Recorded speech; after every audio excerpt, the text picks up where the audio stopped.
Good evening and welcome to the evening news. Coming up in this bulletin, Ghana faces a nerve-jangling end in Group 5 in the 2010 World Cup qualifiers. And with the war, former Prime Minister Benazir Bhutto wins Pakistan's presidential elections. I'm FunnyFace Reading.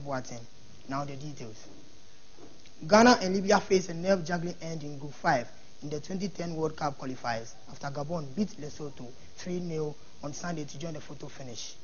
Gabon gave their chance of qualification a shot in the arm after the result in Bloemfontein took them to the second place, 3 points behind group leaders Libya.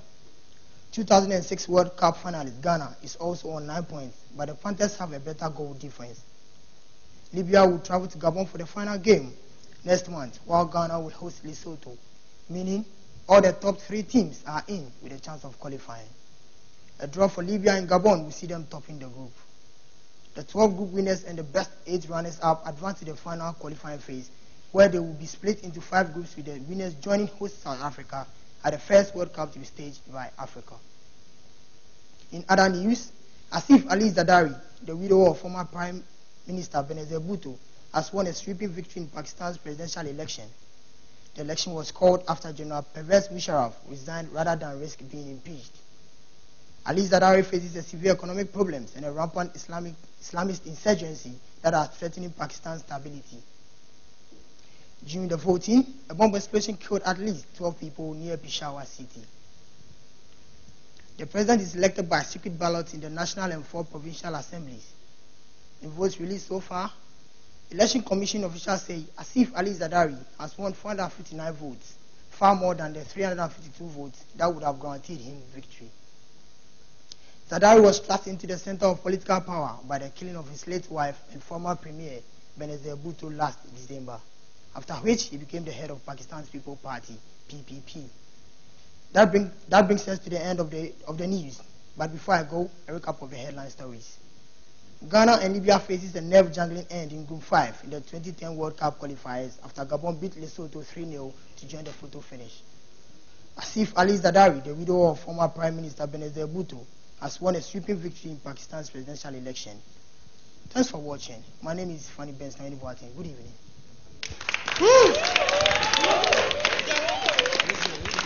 And this is a guy who's got lots of fans, and I thought this was going to be a big challenge for him.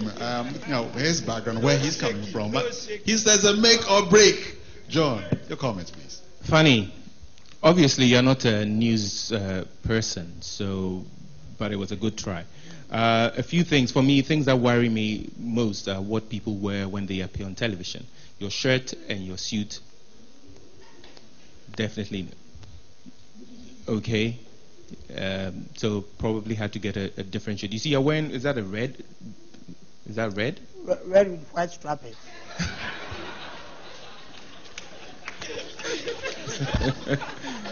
Okay, you have a red striped suit, okay?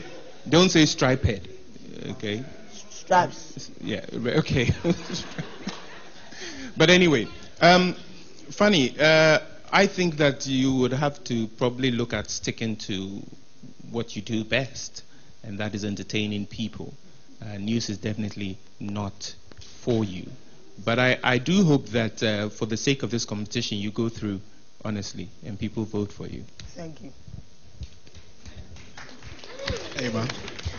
Well, of course, obviously you're not a news person, so you were trying. You were quite stiff because you wanted to make sure that is a news presentation. You were so conscious of what you were doing, and you were not relaxed. But I understand why. I don't know whether it's the red suit or the stripe head, but it's okay. But you did try, and I was quite impressed because I thought it would be worse than that.